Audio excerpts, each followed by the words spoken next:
na kukua kwa biashara mbalimbali. Biashara za madini, maeneo ya kanda hii ya Ziwa ni maeneo ya madini. Biashara za mazao, ndugu zangu wa kanda ya Ziwa ni wazalishaji wa mazao, pamba, mazao ya mifugo, nyama, samaki, maziwa. Lakini pia hili ni eneo ambalo kibiashara liko kimkakati.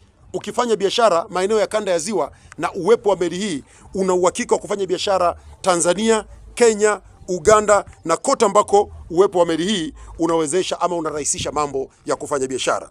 Nchi za DRC, Sudani Kusini, Rwanda na Burundi, kwa tunaweza kufanya kazi. Kwa hiyo naomba watu mbalimbali wenye mipango ya uwekezaji, wenye biashara, iangalieni hii meli kimkakati. Serikali itasikitika sana baada ya uwekezaji huu wa zaidi ya shilingi bilioni 123, tuone meli hii inakosa abiria, tuone meli hii inakosa mizigo, tuone meli hii haifanyi watu wafanye biashara, watu hawapati pesa.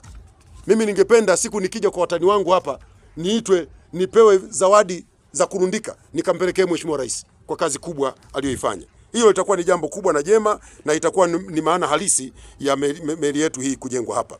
Kama nilivyosema, Mwanza ni mkoa wa kimkakati, na sisi kama nchi tunauona kama kitovu cha biashara kwa nchi jirani za Uganda, Kenya, Rwanda, Burundi na Jamhuri ya Kidemokrasi ya Kongo.